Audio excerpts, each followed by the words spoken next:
Hello everyone, welcome back again to this channel. Thank you so much for being with me today. So there's actually a breaking news and everybody is surprised about what is going on. Wole Soyinka has just dropped a powerful warning to the federal government where he said release Nnamdi Kanu now or they risk the consequences of what? Prolonged injustice. So I'll be telling you guys what Wole Soyinka said about the Nigerian government, the way they have been keeping this man in constant detention. So please don't forget to also hit the subscribe button and share this live section. So let's go. Let's keep this running. Professor Wole Soyinka.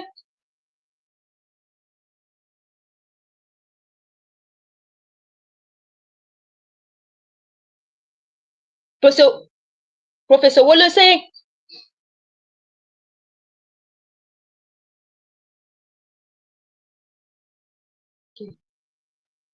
Professor Wole Soyinka, the respected voice of truth and moral consequences of Nigeria, has once again spoken out, this time about the prolonged detention of IPOB leader Mazi Nnamdi Kanu. Soyinka reportedly said the continued incarceration of Kanu is not only illegal but dangerous for national unity. You cannot solve political grievances with brutal force. You cannot jail your way out of dialogue, he warns. Delay is dangerous. He stressed, what you suppress today may erupt tomorrow in ways you cannot control. So Soyinka did not just appeal to reason, he warned of deeper consequences if the government fails to act. So he is saying that delay is dangerous. He stressed that what you're supposed to suppress today may erupt tomorrow in ways you cannot control. He compared this case to past situations in Nigerian history where ignoring popular agitation only led to what? Crisis, rebellion, and bloodshed. He went on to further to say, release Kanu and start a proper national conversation. Soyinka insists he urged the government to uphold constitutional rights and stop weaponizing the justice system against dissonant voices. Soyinka's message is echoed by Igbo leaders, international observers, and civil society leaders who believe peace is only possible through justice. Now, guys, I want you guys to watch this video and hear what Wole Soyinka have to say concerning the Nigerian government and the continued detention of Mazi Nnamdi Kanu, and I'll be right back. Also, don't forget to share your opinions below. I'll be right back to tell you guys the reason why Wole Soyinka told them that delay is dangerous. They should act now before the crisis of what they have done starts acting upon them. Guys, just watch this video. You can say intercepted as much as you want, but I think that Kanu was kidnapped, and that is wrong internationally, and it's wrong. Carried too far. The Nnamdi Kanu question is very dear to our people. That's why I met him and we fixed an appointment. He said, bring the leaders. I brought the leaders of Southeast. Late Chukwemeka Ezife, Mbazulika Mechi, Bishop Onoha, Godio Wazulika of Aki Kenga, he was the president, and myself. And we went and discussed. That was how these leaders were given access to Nnamdi Kanu. And I prodded him to release Nnamdi Kanu, but because it's a political solution that is needed there. You think he failed in that regard? Well, he didn't do it. Before he leaving office? But he said it was a difficult request because the matter is in the judiciary. But if the matter is in the judiciary, there's what the Constitution have said. As president, you can go under prerogative of mercy, yes, and apply it. You can ask the Attorney General to do a nolle prosequi. Okay. These are things that are right. And now the Kenyan court has said that even the repatriation is illegal. So I'm calling on President Bola Tinubu to exercise his rights as per the Constitution and solve that matter. We are leaders in the Southeast. We can guarantee him. We can take Nnamdi Kanu on guarantorship so that he can be released, so that our people will now have peace. So that when anybody is doing ESN or doing IPOB of close down on Monday, close down on court day, we would then know that that person is a bandit. That what he's doing is banditry. Terrorism or even robbery. If you were unable to convince President Buhari, who was your close friend, yes, and with whom you worked for 8 years, yes, how do you think you'd be able to convince? Bola Tinubu, president, is also my friend. We have come a long way. We've come a long way from AC. In fact, from 2003, when I was governor, I had known him when he was a senator. And you're still close till this moment? I'm friend, but I'm not a part of the government, so I don't go to Villa. Why is that so? No, I'm doing other things. Well, I you still have I just came back. Relationship with him? Yes. Okay. So I'm advising him that this is where my former boss failed, for reasons best known to him. You know, he's a soldier. So if this present president does that, it will have some good marks from the Southeast. You said Nnamdi Kanu is a political detainee and that he should be released in the spirit of unity and reconciliation. Even when you know that since the time of President Buhari has been saying this matter is in court. Let the judges, let the courts decide.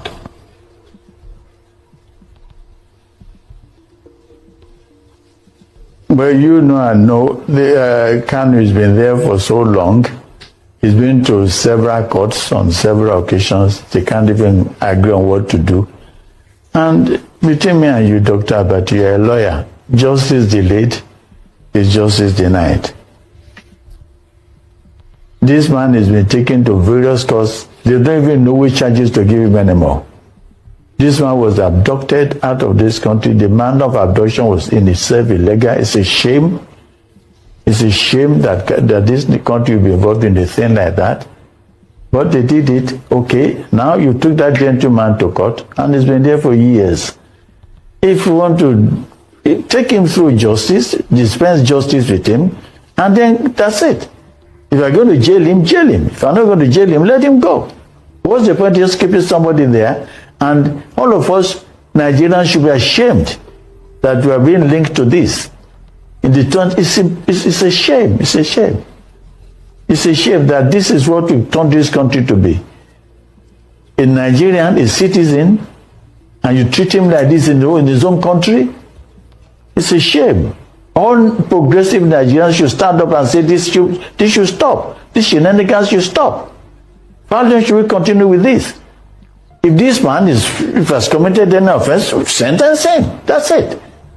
But if he hasn't, let him go.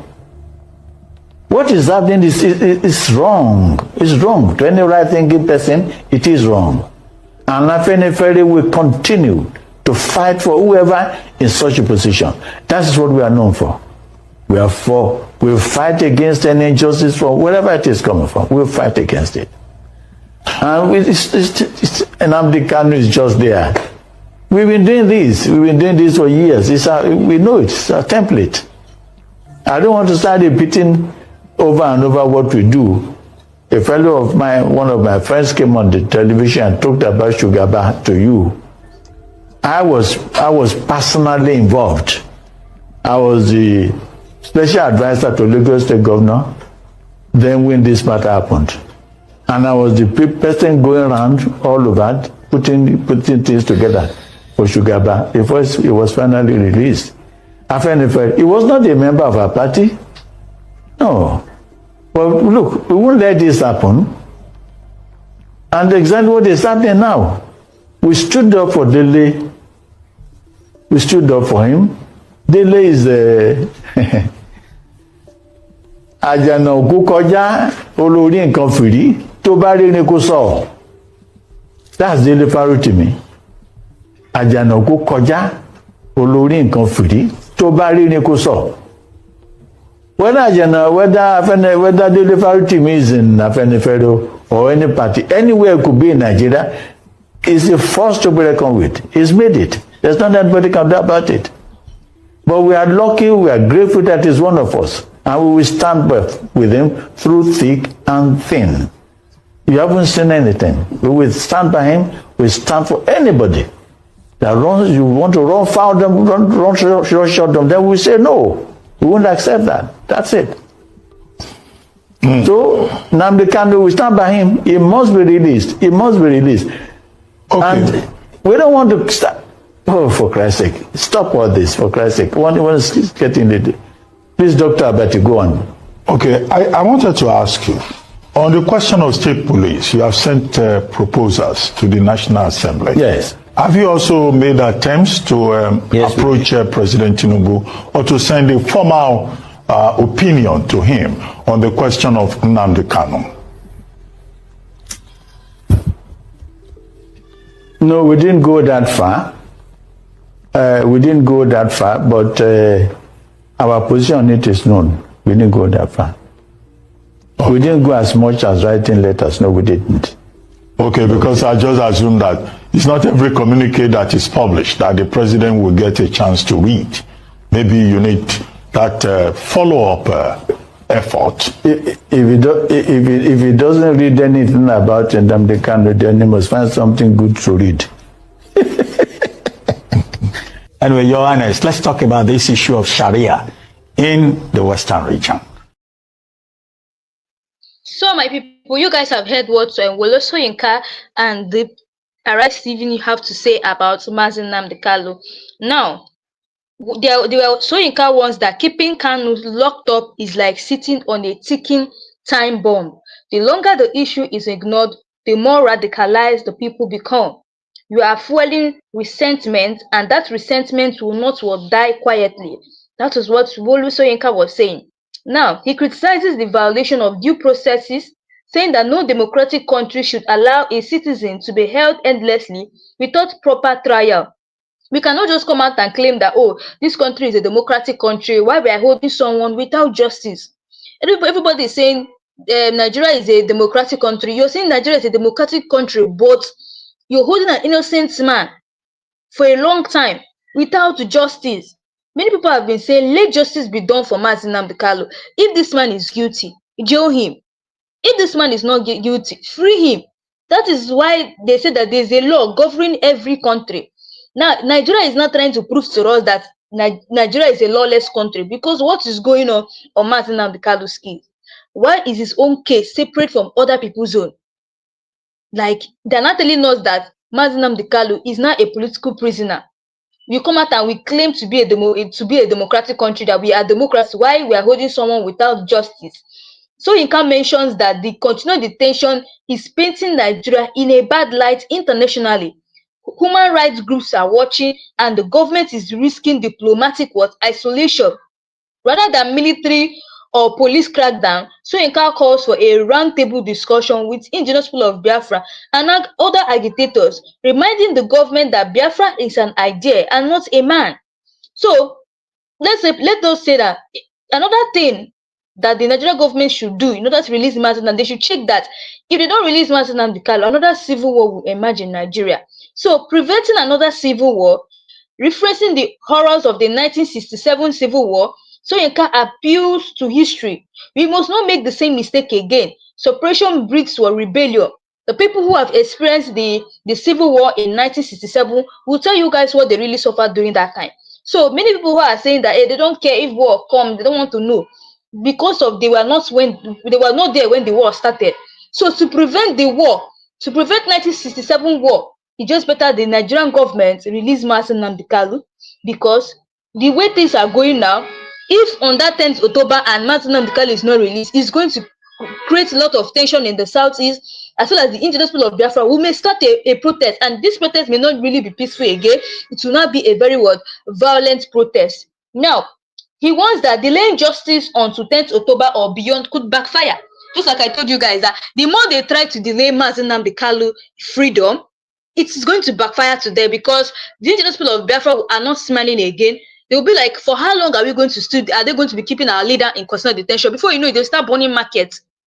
Before you know it, they'll start burning churches. They'll start burning everywhere, because they have waited for so long for the Nigerian government to do something, but they're not doing anything.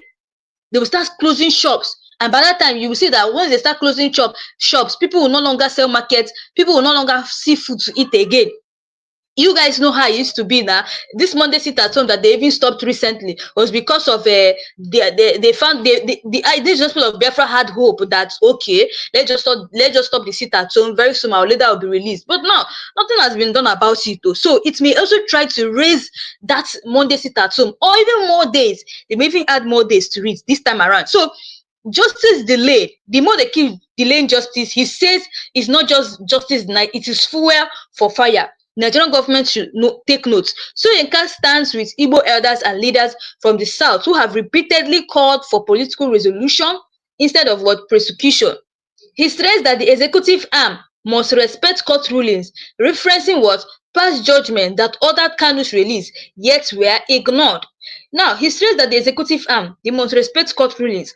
Our Nigerian government are not respecting court orders or rulings. They are not respecting it at all. So, referencing on past judgment that orders Kanu's release, yet they were ignored. We've had so many times whereby the court has ordered for Nnamdi Kanu's release, but still, they ignored the court order and they still went ahead to keep this man in continuous detention. So you can note the increased military presence and human rights violations in the southeast, urging the government to de-escalate now before it's too late. You know, he knows the increased military presence and human rights violation in southeast. There are so many military checkpoints in the southeast, but still there's human rights violation. You will see military everywhere. Many people have asked the government, why is it that military checkpoints is plenty in the southeast? Why? But even on top of that, military checkpoints is too much there's military presence in the southeast too much, but still they're still violating human rights and nothing is done about it. And now Soyinka is saying that he's urging the government to de-escalate them now before what? It's too late. If you bury dialogue and feed injustice, what we will reap is what? National instability. But the government does not know that one. He doesn't know that once you bury dialogue, since you said that, oh, you don't want to solve this issue with in a peaceful way, so once you bury that dialogue and you start feeding injustice, you will reap what you're going to be reaping is national instability. You're going to be reaping war, you're going to be reaping violence, you're going to be reaping everything. And maybe during that period now, if that around that 10th October, they were not able to release Nnamdi Kanu, you see now the international of Biafra will now stage a protest and a violent protest at that matter. And once they stage that violent protest now, it will not give opportunity for all these criminals to be stealing. That will not be an opportunity. Maybe during the protest, they will use style and be robbing their own. So the Soyinka also cautions that keeping Kanu in detention only threatens what? His symbolic what? Status. You're turning him into a political what? Matre, someone whose ideas grow stronger even in chains. Like the more they keeping Nnamdi Kanu, the more they are making him popular. The more they are making the whole world to see, foreign countries to see that, oh, Nigeria is a lawless country.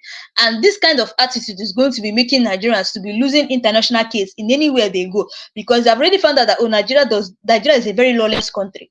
Kenya gave their orders, they refused to obey Kenya. They don't know that the fact that they did not even obey Kenya, it can bring problem between them and Kenya.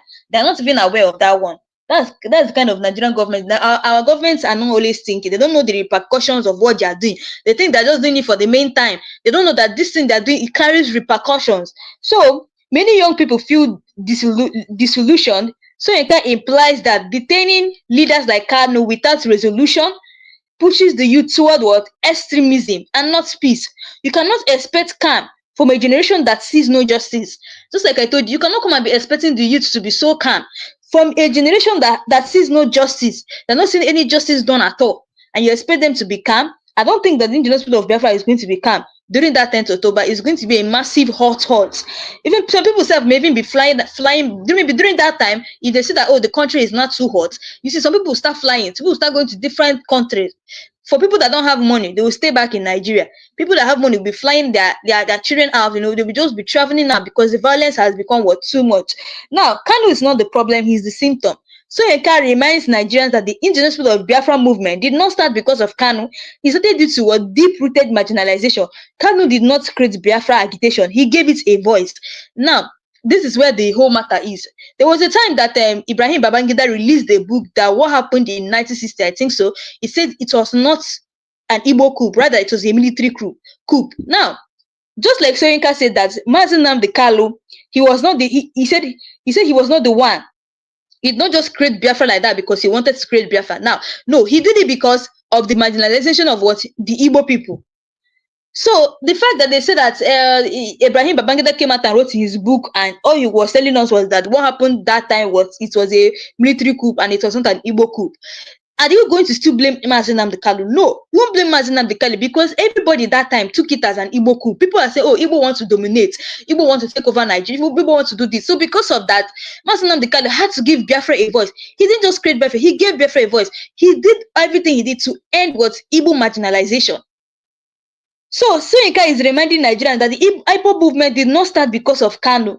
It didn't start because of him.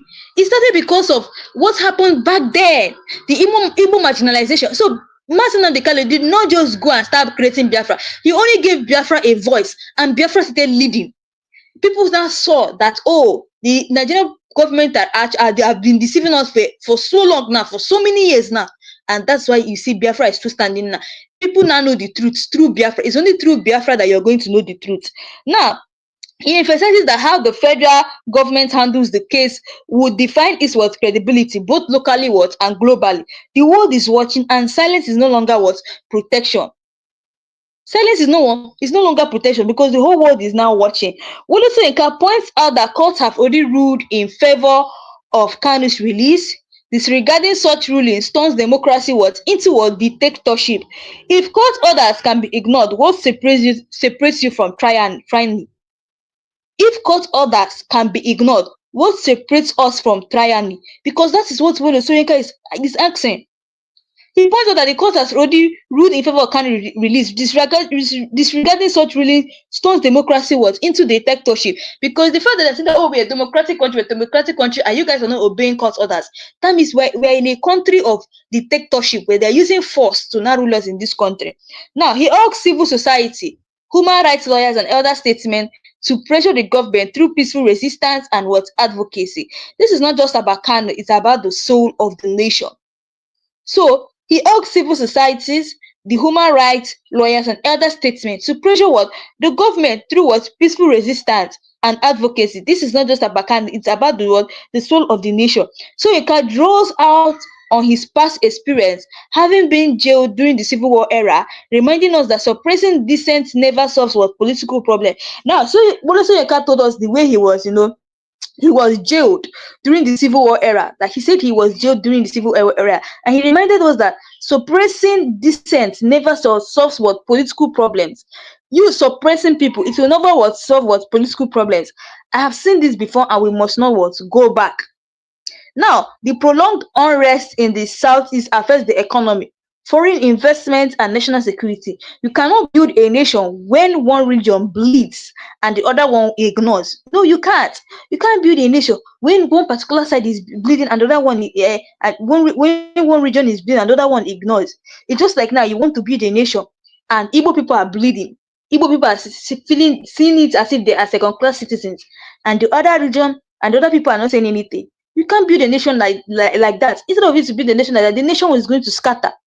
So October 10 delay is not justice. So you can reportedly criticize the delay of Kanu's trial to October 10, 2025, describing it as an act of strategic delay meant to frustrate due processes. Justice postponed is injustice served cold. So he was talking about, he was criticizing the delay of Kanu's trial to October 10, 2025, describing it as an act of strategic delay because people have been saying that why are they trying to, stop this man? Why are they trying to postpone this man Nnamdi Kanu's case? People are saying this is like they're just trying to buy time. People are saying this that the more they keep postponing is that what they're telling us now is they want to keep buying time.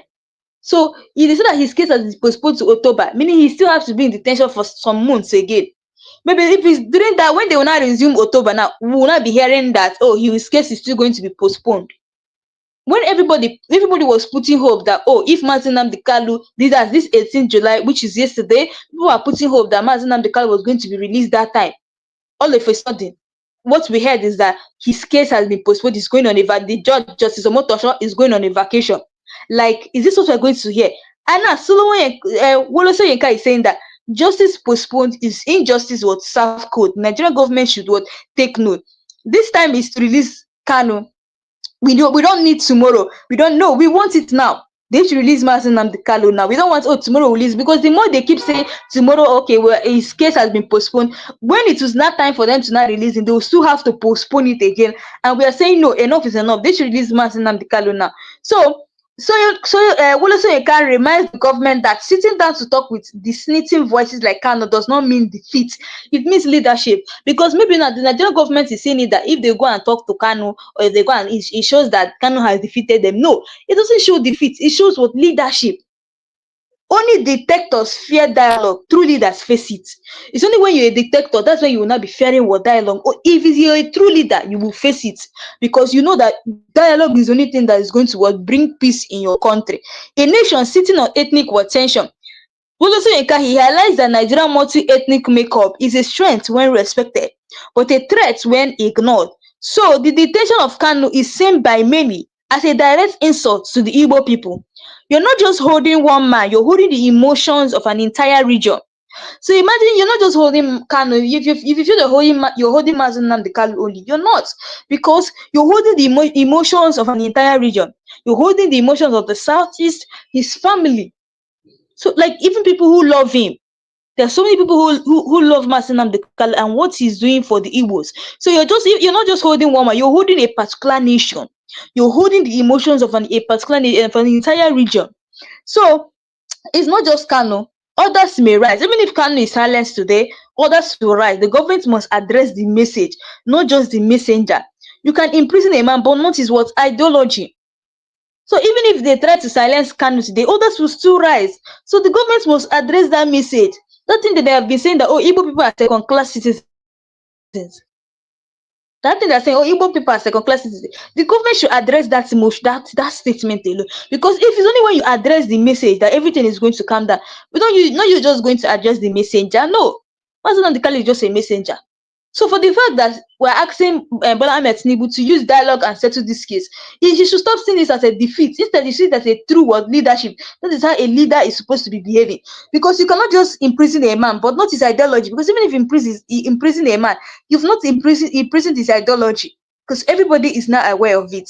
Now, Wole Soyinka argues that the government missed a chance to turn the situation into a national reconciliation movement. Instead of weaponizing fear, this was a chance to build bridges.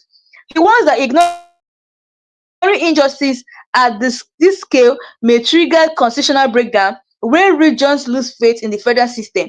A nation that silences its own voice cannot last. If Nigeria is a type of nation that silences its own voice, and that kind of thing cannot last. It cannot last at all. If you're silencing your people's own voice, that kind of nation cannot last. Now, so you can criticize the government over reliance on military occupation and arrest as peace strategies. You cannot force people into loyalty. You earn it. So he was criticizing the government over the way he has been relying on military occupation and arrest as peace strategies. They are not. They are not what they know. This is not peace strategies. They're even violent strategies. So you cannot force people into loyalty. You have to earn it. Now there's a growing fatigue among Nigerians, especially the youth, over injustice, inflation, and insecurity, and silence from leaders. Detaining Kanu adds fuel to public frustration. The more they keep detaining, the more they're adding fuel to fire. They're adding fuel to public frustration. Now, African and the diaspora are watching. The UK, the England, the USA, the Kenya government, they are all watching what is going on Mazen Nnamdi Kanu's case. So from Ghana to the US, the continued detention of Kanu is now as an African and global concern, not just an Igbo issue. Soyinka warns of a contented wide outrage if nothing would change. Soyinka points out that young Nigerians are inheriting a nation divided by silence, fear, and unresolved wounds. Like, what will you leave behind? Is it a legacy of healing or of haunting? The question we should be asking our president Bola Ahmed Tinubu is, what is he going to leave behind? Is he going to leave a legacy of healing, a good legacy, or a legacy of haunting? Now, free Mazen Nnamdi Kanu. Wole Soyinka was saying free Mazen Nnamdi Kanu not because of its political easy, but because it's a morally necessary. So you're not just releasing Mazen Nnamdi Kanu because you feel it's just political easy. You're doing it because what is necessary, is morally necessary. So he went on further saying that detaining is fueling IPOB's popularity. The more they keep detaining him, the more IPOB is going global, and people get to know indigenous people of Biafra and how they've detained a man called Mazen Nnamdi Kanu, because people will know. So rather than weakening the IPOB movement, Kanu's continued imprisonment is actually making him more popular and powerful, especially among frustrated youths in the southeast. Now, every day Kanu remains locked up, separatist groups get more justification to recruit and radicalize new followers. So Soyinka warns that this is a dangerous cycle Nigerians must break. Now, Soyinka reminds the government that this is the age of smartphones and social media. Every abuse, every ignored court order is being documented and broadcasted to the world. Soyinka subtly invokes the Biafran War, stating that Nigeria never truly healed from that wound. And the current approach to Kanu is reawakening old pain, trauma, and what anger. He emphasizes that if the government refuses to obey court rulings, it sends a what dangerous message that the rule of law is selective and the people are on their own. So ignoring the court order is just a beginning of lawlessness. Like I told you guys, Nigeria has been ignoring court order for a very long time now. So it shows what? It shows that the country is what lawless. It is just emphasizes that, oh, this country is a lawless country, and since the government has refused to also obey court rulings, it will send a dangerous message that the rule of law is selected and the people are on their own. So Soyinka believes that releasing Kanu under the right legal and political conditions can become a national healing point instead of deepening what ethnic divisions. He warns that if Nigerians keep violating human rights and ignoring peaceful agitation, it could face sanctions, travel bans, and legal embarrassment at international courts. Like I told you guys, he wants that if Nigerians keep violating human rights, the more Nigerians keep violating human rights and ignoring peaceful agitation, could face a lot of things in Nigeria. We could face sanctions, travel bans. She recently, USA gave their own visa ban and said that Nigerians who are in USA, you only have, if you apply your visa, to apply for visa in USA will just be 3 months. After that 3 months, you're going to be coming back to Nigeria, unless you want to also renew it again, like after the 3 months. That's every 3 months you'll be renewing your visa. That is it. So now people began to wonder, oh, why did USA do this to us? Why did USA do this into Nigeria? Does it mean that USA hate Nigerians?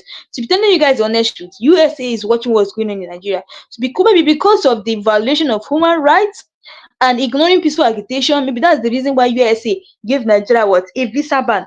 Among all the whole African countries, it was Nigeria that they gave a visa ban. It's not to show you that Nigeria is a lawless country. I told you these people are watching, but you guys think I'm joking. Now, you can also be facing legal embarrassment. Yes, because if your country is the kind of country that is violating human rights, you'll be facing what? Legal embarrassment at international courts. Sometimes we will not even be able to win in international court because of the what? Because of the lawlessness. We will not be able, that some certain case will carry and go to international courts, will not be able to win that case. Now, Soyinka calls on other elder statesmen, retired generals, traditional rulers, former presidents to rise and pressure the government before what things would spiral. Now, he points out that political prisoners often come out stronger, citing examples like Nelson Mandela and even himself. Detaining Kanu will only amplify his voice and not silence it. The more you guys detain it, the more it's just going to amplify what his voice. So just make his voice what go viral and people will know what is going on. So he points out that the political prisoners often come out stronger, citing examples like Nelson Mandela and even himself. Now, detaining Kanu will only what amplify his voice. You cannot silence Kanu. You only make his voice what go viral. Now, Soyinka uses Kanu case to ask a question. He went on further saying, what kind of nation are we building? One that jails ideas or one that builds bridges within them? Like Soyinka is asking, what kind of country are we in? Is it a kind of country that is jailing people's idea? Because you can't jail someone's ideology. No, you can't. You can detain a man, but you can't detain his ideology because people have know what is real. People know that what Nnamdi Kanu is saying is true. So the prolonged detention can spark international what legal action. So Nka suggests that if Nigeria fails to uphold human rights locally, international court like the ICC may be petitioned to intervene in the case. Unresolved national issues will not go away on their own. It emphasizes that Biafra agitator will not disappear just because the leader is behind bars. The Nigerian state must tackle the root cause and not just silence what individuals. Now, Soyinka implies that jailing opponents is a sign of political insecurity, not strength. Strong governments allow open dialogue, not what suppression. He pointed that many of the legal processes used to detain Kanu, he said that many of the legal processes used to detain Kanu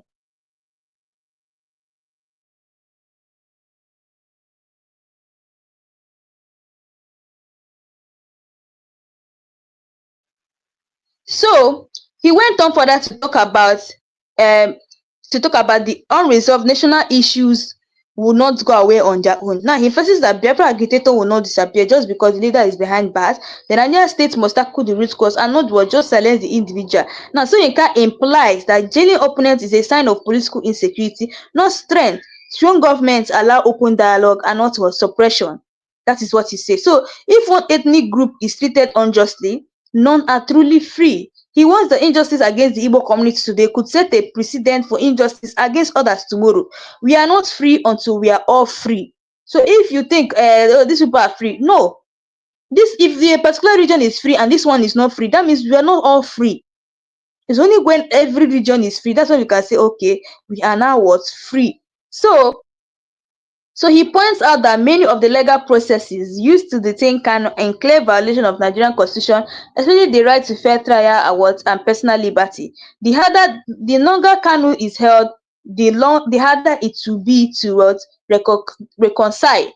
The longer Kanu is held in detention, the harder is going to be for them to reconcile. So the longer Kanu is kept in prison, the more bitterness grows among the people. Reconciliation becomes more difficult with each what's passing day. There is still time to do the right thing now. Despite the damage already done, Soyinka believes the government still has an opportunity to make peace, but the window is what's closing fast. A nation built on silence and fear cannot progress. He urged the Nigerian people to speak up now because if fear becomes the national language, then freedom has already died. That is it. If fear becomes the national language, then freedom has what already died. So Soyinka reminds the ruling class that their actions today will define their legacy. Will they be remembered as peace builder or tyrants? That is what Soyinka said. Anything you're building, all this ruling class now, Bola Ahmed Tinubu, all the people in power now, what is your legacy? What are they going to use and remember your legacy? Is it as a peace builder or as a bad legacy? Just look at what they're using to remember Buhari now. They're using legacy of being a bad a bad president. Like in his period, a lot of things happened. He said that during his period they even brought Boko Haram. It was one that brought Boko Haram. Now all those things now, see what they're using to remember him. They're saying that he is a bad president. So don't these people, all the ruling classes, don't they ask themselves questions? If we are no more, is our legacy going to be a good thing or is it going to be a bad thing? They're not even taking that one. So the Kanu's case is a mirror of Nigeria's democratic health.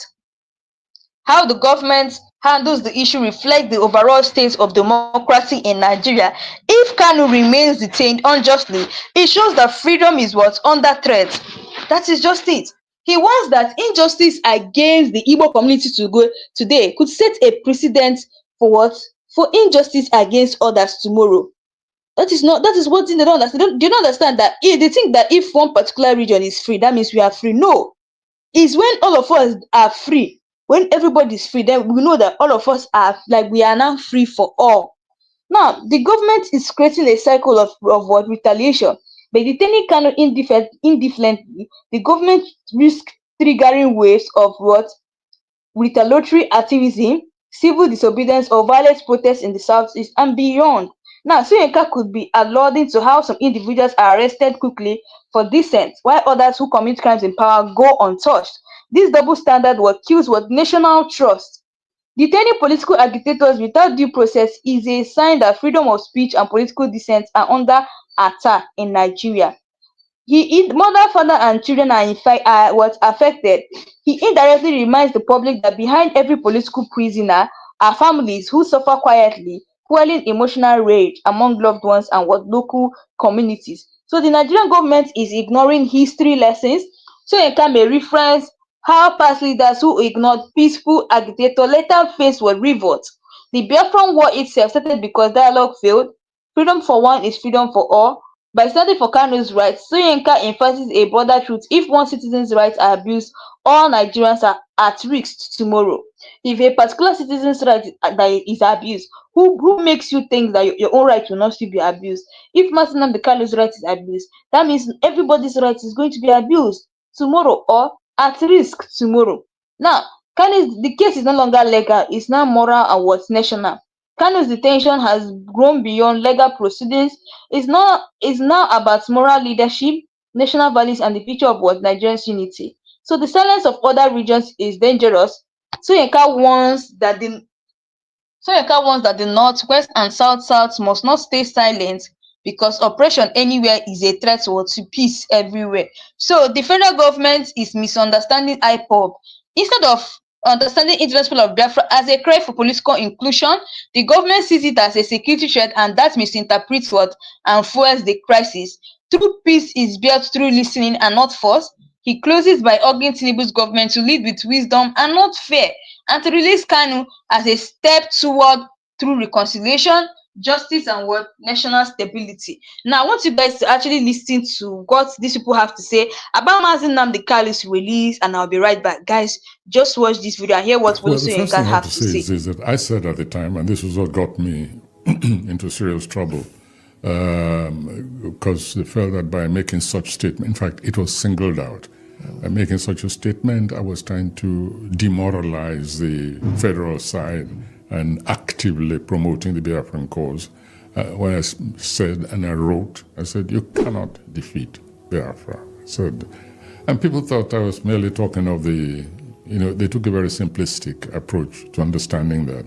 They thought I was talking about the battlefield, on the battlefield. Well, that was involved as well. Because when the people are determined, they are willing to sacrifice anything to preserve their identity. When they feel they are on a righteous cause, it's difficult to defeat them. Yes. If there's any, shall we say, military defeat, it's only temporary. The real issue remains unsolved. For me, quote unquote, kidnapped, you can say intercepted as much as you want, but I think that Kanu was kidnapped, and that is wrong internationally, and it's wrong. Carried too far. The Nnamdi Kanu question is very dear to our people. That's why I met him, and we fixed an appointment. He said, bring the leaders. I brought the leaders of Southeast. Late Chukwemeka Ezife, Mbazulika Mechi, Bishop Onoha, Godio Wazulika of Aki Kenga, he was the president, and myself. And we went and discussed. That was how these leaders were given access to Nnamdi Kanu. And I prodded him to release Nnamdi Kanu, but because it's a political solution that is needed there. You think he failed in that regard? Well, he didn't do it. Before he leaving office? But he said it was a difficult request because the matter is in the judiciary. But if the matter is in the judiciary, there's what the Constitution have said. As president, you can go under prerogative of mercy, yes, and apply it. You can ask the Attorney General to do a nolle prosequi. Okay. These are things that are right. And now the Kenyan court has said that even the repatriation is illegal.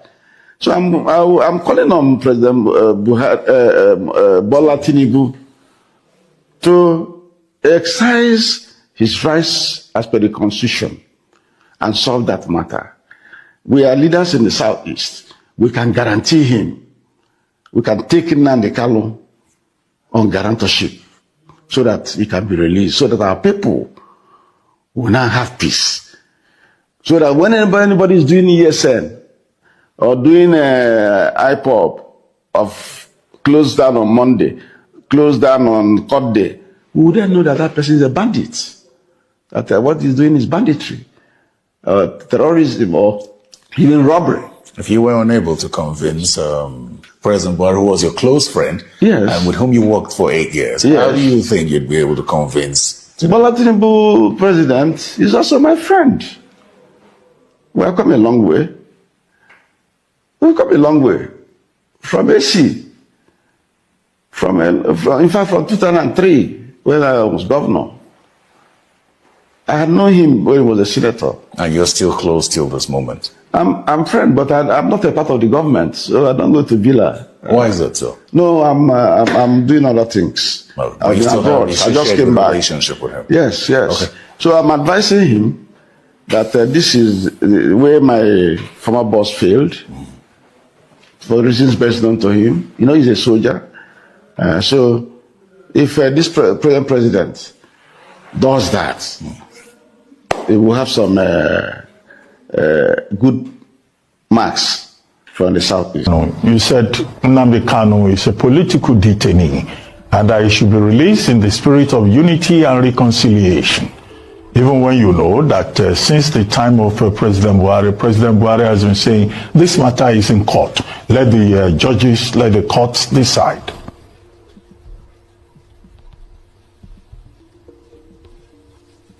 Well, you know, I know the Kanu has been there for so long. He's been to several courts on several occasions. They can't even agree on what to do. And between me and you, Dr. Abati, you're a lawyer. Justice delayed is justice denied. This man has been taken to various courts. They don't even know which charges to give him anymore. This man was abducted out of this country. The manner of abduction was in itself illegal. It's a shame. It's a shame that this country will be involved in a thing like that. But they did it. Okay, now you took that gentleman to court and he's been there for years. If you want to take him through justice, dispense justice with him, and then that's it. If you're going to jail him, jail him. If you're not going to jail him, let him go. What's the point of just keeping somebody there? And all of us Nigerians should be ashamed that we are being linked to this. It's a shame. It's a shame. It's a shame that this is what we've turned this country to be. A Nigerian, a citizen, and you treat him like this in his own country. It's a shame. All progressive Nigerians should stand up and say this should stop. This shenanigans should stop. How long should we continue with this? If this man has committed any offense, sentence him. That's it. But if he hasn't, let him go. What is happening is wrong. It's wrong. To any right-thinking person, it is wrong. And Afenifere will continue to fight for whoever in such a position. That's what we are known for. We'll fight against any injustice from wherever it is coming from. We'll fight against it. And Nnamdi Kanu is just there. We've been doing this. We've been doing this for years. We know it's a template. I don't want to start repeating over and over what we do. A fellow of mine, one of my friends came on the television and talked about Shugaba to you. I was personally involved. I was the special advisor to Lagos State Governor.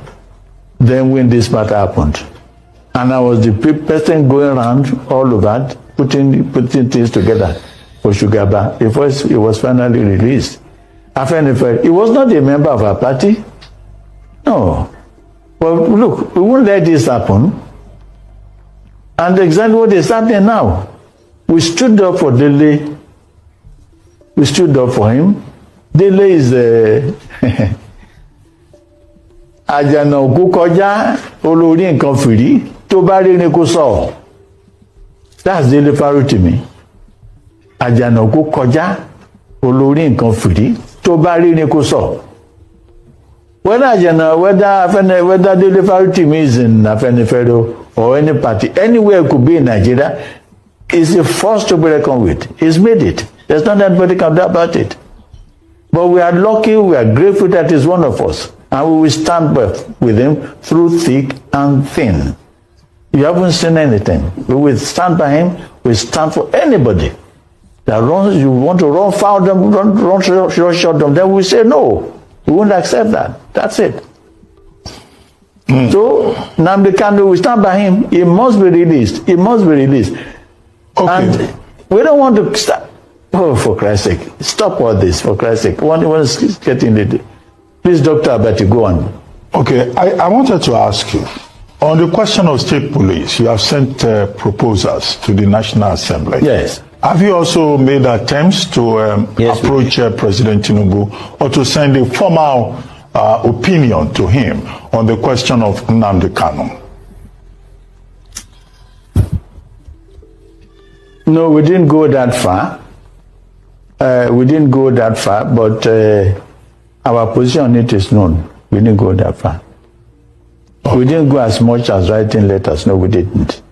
Okay, because I just assume that it's not every communique that is published that the president will get a chance to read. Maybe you need that follow-up effort. If he doesn't read anything about Nnamdi Kanu, then he must find something good to read.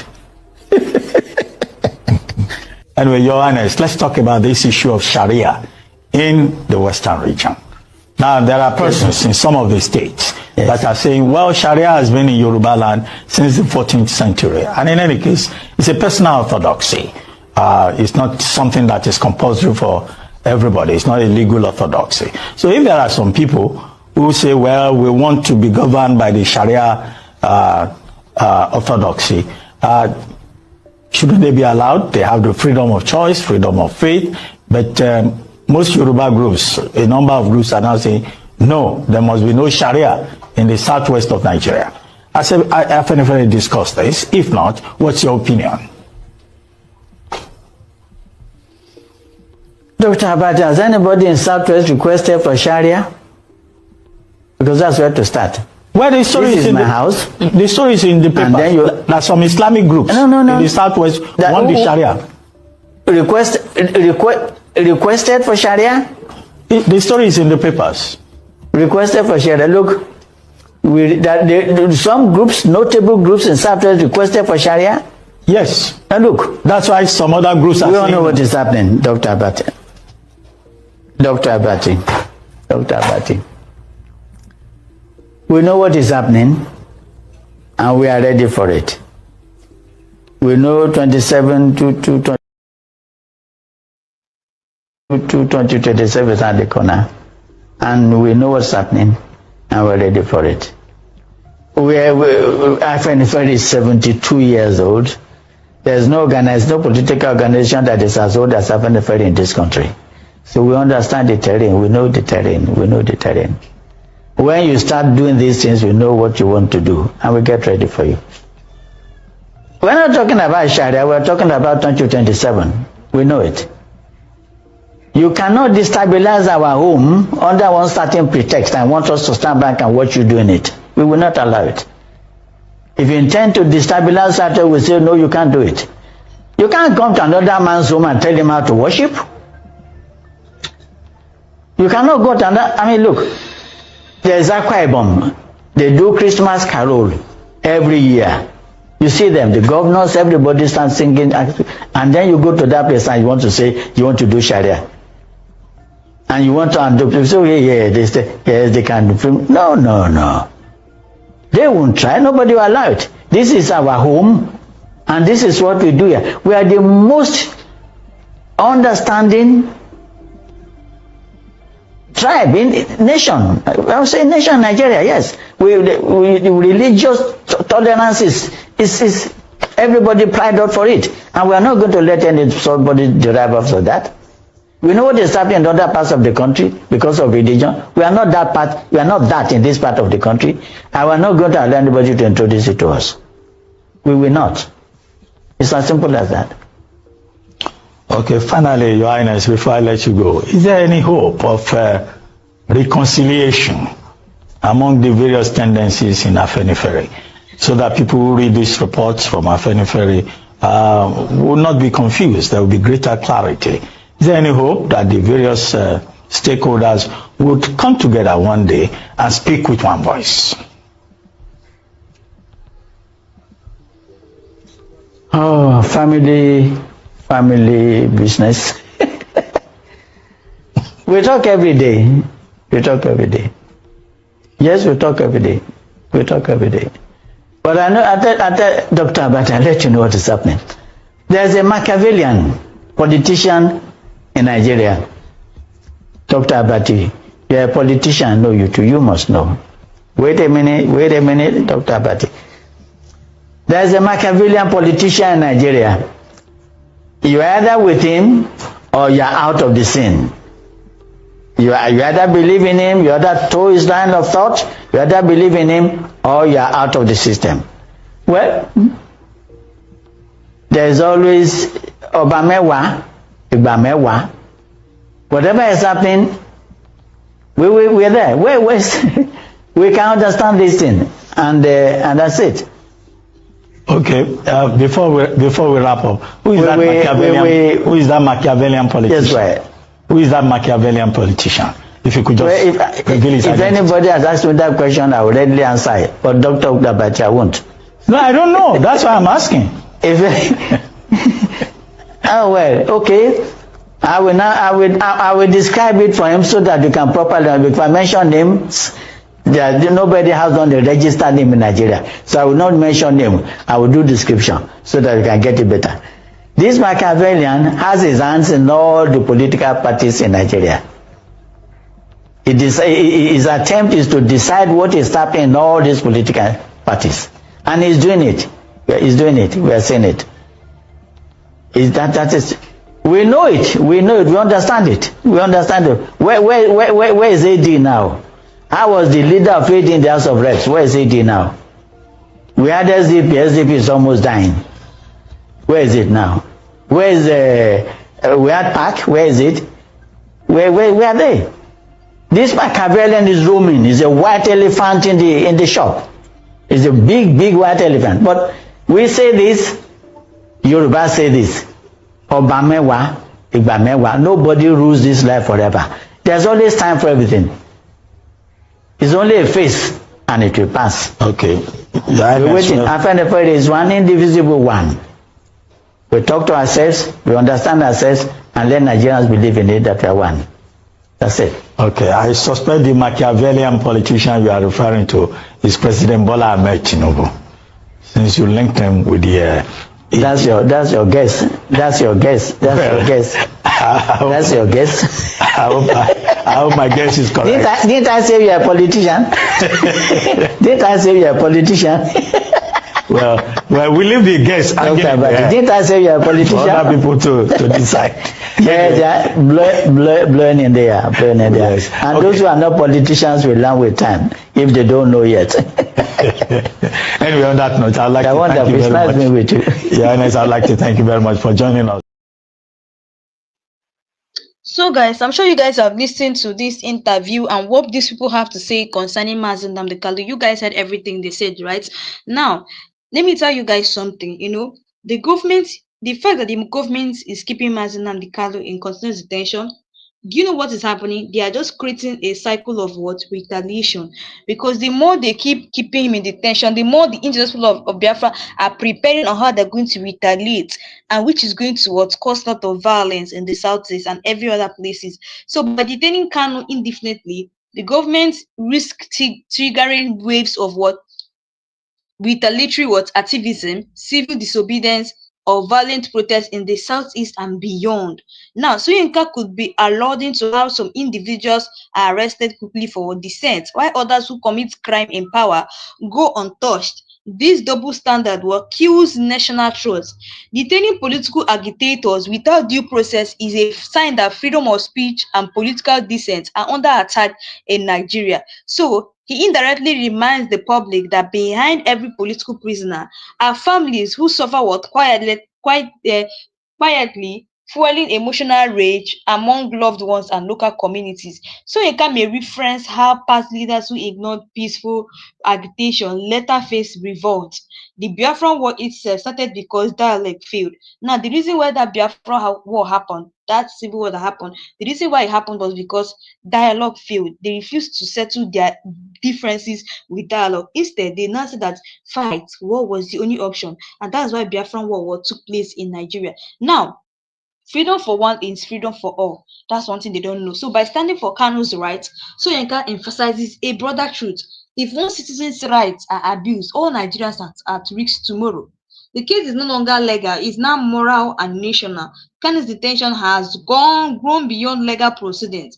It's now about moral leadership, national values, and the future of Nigeria's unity. So the silence of other regions is dangerous. Soyinka warns that the Northwest and South may not stay silent because oppression anywhere is a threat to peace everywhere. The federal government is misunderstanding indigenous people of Biafra. Instead of understanding the indigenous people of Biafra as a cry for political inclusion, the government sees it as a security threat, and that misinterpretation is what is fueling the crisis. I want them to understand that, indigenous people of Biafra is just a cry for political inclusion. Instead, they're seeing it as a threat. They're seeing Biafra as a threat, and that's what is fueling the crisis in Nigeria. But aware of it. Now, true peace is built through listening and not force.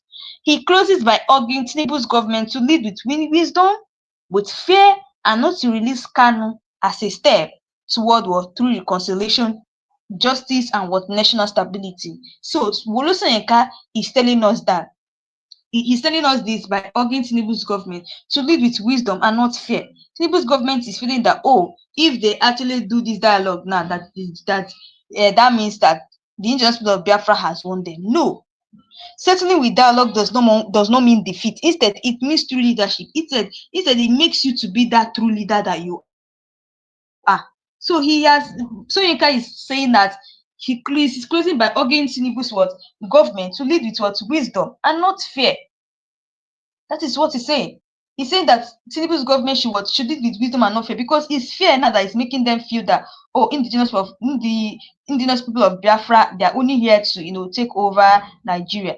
But if they settle this thing with dialogue, you find that all these things they are suffering will not be suffering again. There will be peace everywhere.